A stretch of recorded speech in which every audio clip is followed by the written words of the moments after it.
ದೇಶ ಪ್ರೇಮದ ಹೆಸರಿನಲ್ಲಿ ಜಗಳ ಕಾಯ್ತಾ ಇದ್ದೀವಿ. ಯಾರು ದೇಶಕ್ಕೆ ಸಾವಿರಾರು ವರ್ಷಗಳಿಂದ ಪದೇ ಪದೇ ಆತಂಕಗಳನ್ನು ತಂದೊಡ್ಡಿದ್ರೋ ಅವರೀಗ ದೇಶ ಪ್ರೇಮಿಗಳ ಹುಸಿ ವೇಷಗಳನ್ನು ತೊಟ್ಟಿದ್ದಾರೆ. ಹುಸಿ ವೇಷಧಾರಿಗಳವರು, ದೇಶ ಪ್ರೇಮಿಗಳಲ್ಲ.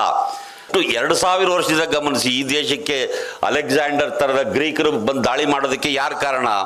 ಈ ದೇಶದಲ್ಲಿ ಹೊಲ ಉಳುತ್ತಿದ್ದ ಒಕ್ಕಲಿಗ ಕಾರಣ, ಕುರಿ ಕಾಯ್ತಾ ಇದ್ದ ಕುರುಬ ಕಾರಣನ, ಚಪ್ಪಲಿ ಹೊಲಿತಾ ಇದ್ದವನ ಕಾರಣನ, ಚೌರ ಮಾಡ್ತಾ ಇದ್ದವನ ಕಾರಣ, ಬಟ್ಟೆ ಒಗಿತಾ ಇದ್ದವನ ಕಾರಣನ. ಈ ಶ್ರಮಜೀವಿಗಳು ಅದ್ರ ಕಡೆ ತಲೆನೇ ಕೆಡಿಸ್ಕೊಳಕ್ಕೆ ಆಗ್ತಿರ್ಲಿಲ್ಲ. ಹೊರಗಿನಿಂದ ದಾಳಿಕೋರರು ಬಂದ್ರಲ್ಲ, ಅವ್ರನ್ನೆಲ್ಲ ಕರ್ಕೊಂಡು ಬಂದವ್ರು ಯಾರು?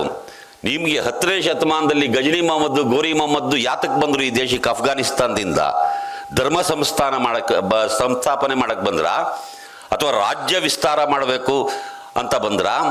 ಅವರು ಧರ್ಮ ಸಂಸ್ಥಾಪನೆ ಮಾಡೋದಾಗಿದ್ರೆ ಅವ್ರು ಇಲ್ಲೇ ಇರಬೇಕಾಗಿತ್ತು. 17 ಸರಿ ದಂಡ ಯಾತ್ರೆ ಹೊಡೆದ್ರಲ್ಲಪ್ಪ. ಅಥವಾ ರಾಜ್ಯ ಕಟ್ಟಬೇಕು ಅನ್ನೋದ್ರೆ ಅವ್ರು ಇಲ್ಲೇ ಸುಲ್ತಾನರಾಗಿರ್ಬೋದಾಗಿತ್ತು. ಅವ್ರು ತಮ್ಮ ಜೊತೆಯಲ್ಲಿ ಕರ್ಕೊಂಬಂದಿದ್ದ ಗುಲಾಮನ್ ಬಿಟ್ಟು ಹೋಗ್ತಾರೆ. ಇಲ್ಲೇ ಈ ದೇಶ ಆಳವ್ರು ಯಾರು ಇಲ್ಲ ಕಣಯ್ಯ, ನಾಳೆಯಿಂದ ನೀನೇ ಈ ದೇಶದ ರಾಜ. ದೇಶ ಅಂದರೆ ಭೂಪಟ ಅಲ್ಲ, ದೇಶ ಅಂದರೆ ಮನುಷ್ಯ. ದೇಶವನ್ನು ಪ್ರೀತಿಸ್ತೀವಿ ಅಂದರೆ ಮನುಷ್ಯನನ್ನು ಪ್ರೀತಿಸತಕ್ಕದ್ದು. ಮನುಷ್ಯನ ಪ್ರೀತಿಸದೇ ಇದ್ರೆ ನೀವು ಎಂಥ ದೇಶವನ್ನು ಪ್ರೀತಿಸ್ತೀರಿ? ದೇಶ ಪ್ರೇಮ ಅಂದರೆ ಬಹಳ ಸರಳವಾಗಿ ಗೊತ್ತಾಗುತ್ತೆ. ಮನುಷ್ಯ ಪ್ರೇಮ, ಮನುಷ್ಯ ಸರಿ ಹೋದರೆ ದೇಶವು ತಾನಾಗಿಯೇ ಸರಿ ಹೋಗುತ್ತೆ. ಬರೀ ಭೂಪಟ ಅಲ್ಲ.